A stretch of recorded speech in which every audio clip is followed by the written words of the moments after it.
I'm mad as hell, and I'm not gonna take it anymore. And it turned into this sensation. He had people running out to the windows all over the country, going, "I'm mad as hell, and I'm not gonna take it anymore." And that's kind of where we're at in American society overall, and certainly right in the sports media world and landscape. I'm mad as hell, and I'm not going to take it anymore. I'm so tired of what's going on with sports fans and with the sports media.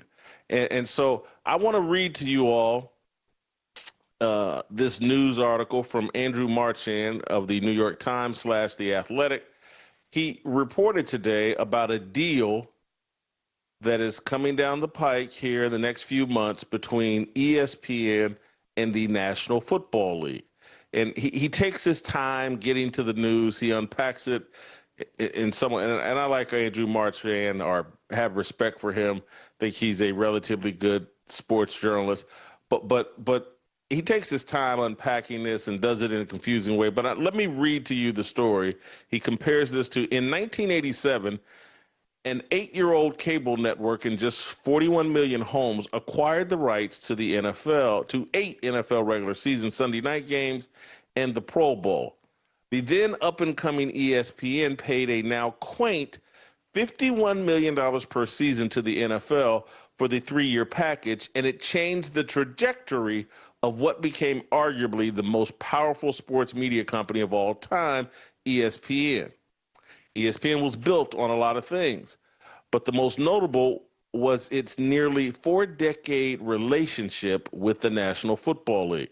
Now, according to sources briefed on negotiations, ESPN and NFL are inside the 5-yard line on another groundbreaking deal that may not have the impact of 1987, but it could be historic, as the All Sports Network makes its programming available in a direct-to-consumer product this fall that will cost $29 per month.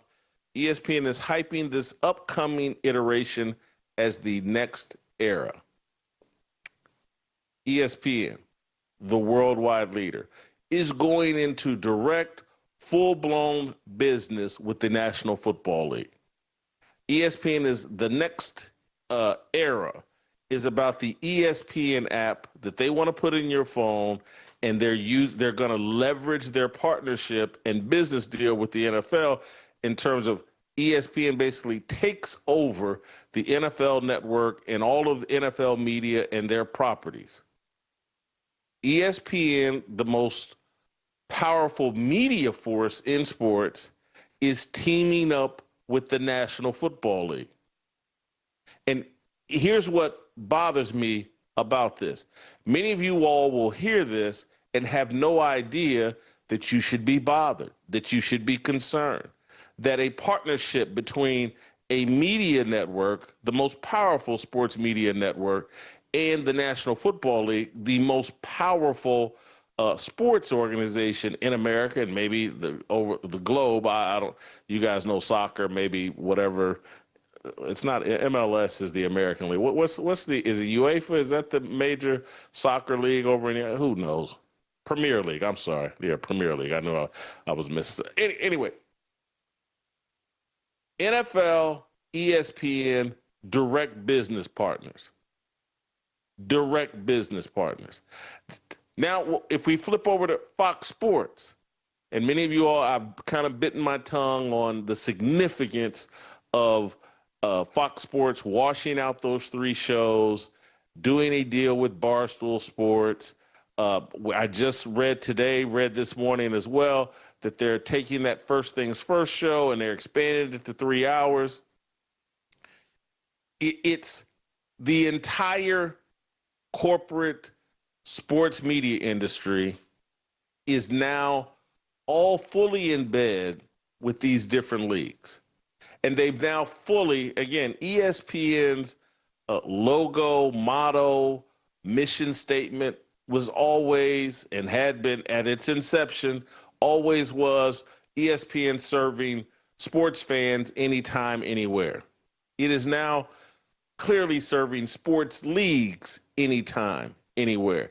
And it's definitely going to be serving the National Football League. You have no voice. Sports fans have no voice.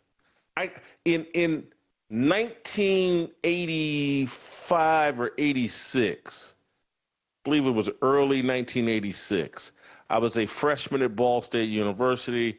I had just bombed my first math class at Ball State and had just said to myself, I'm not going to be an accountant.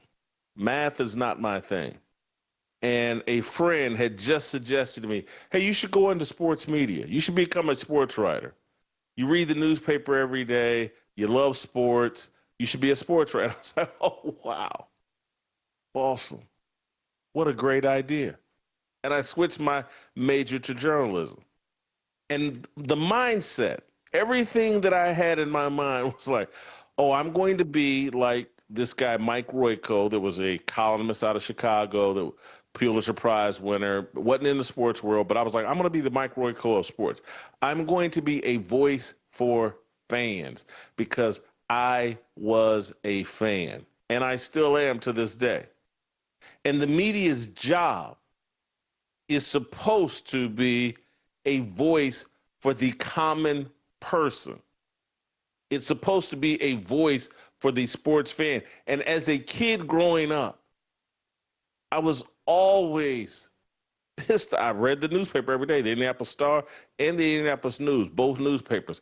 I read them both every day, and I was always irritated, like, hey, these guys won't ask questions that I want asked. As a fan, I'm a hardcore Pacer fan. My team is run horribly. No one will ask ownership, management, coaches, players, the questions that I want asked. I'd read the paper every day and I'd be like, here we go again.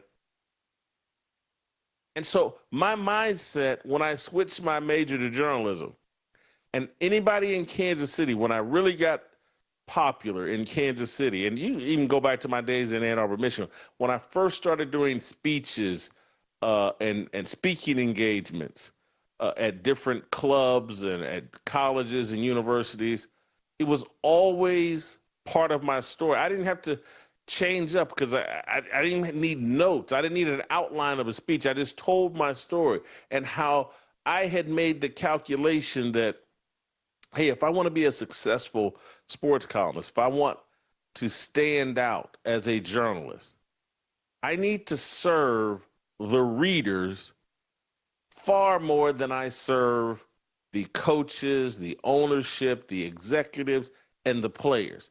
And this was a mathematical calculation. And again, I'm not a great math person, but I would sit there and at the time, let's say the Kansas City Star had a circulation of 450,000 people every day of the week and 600,000 on Sundays. And I would say, okay, I can either serve that 500,000 people that read the newspaper, subscribe to the newspaper, or pick it up at newsstands, or I could serve, okay, the Chiefs have a 50-man roster. They have 12 to 15 coaches on their staff. They got an owner. They got some other they got maybe 120 people that I need to be concerned with. And as a business person and as just a, just calculated, I was like, man, I'd rather serve 500,000 people than serve the 120 people that are connected to the Chiefs.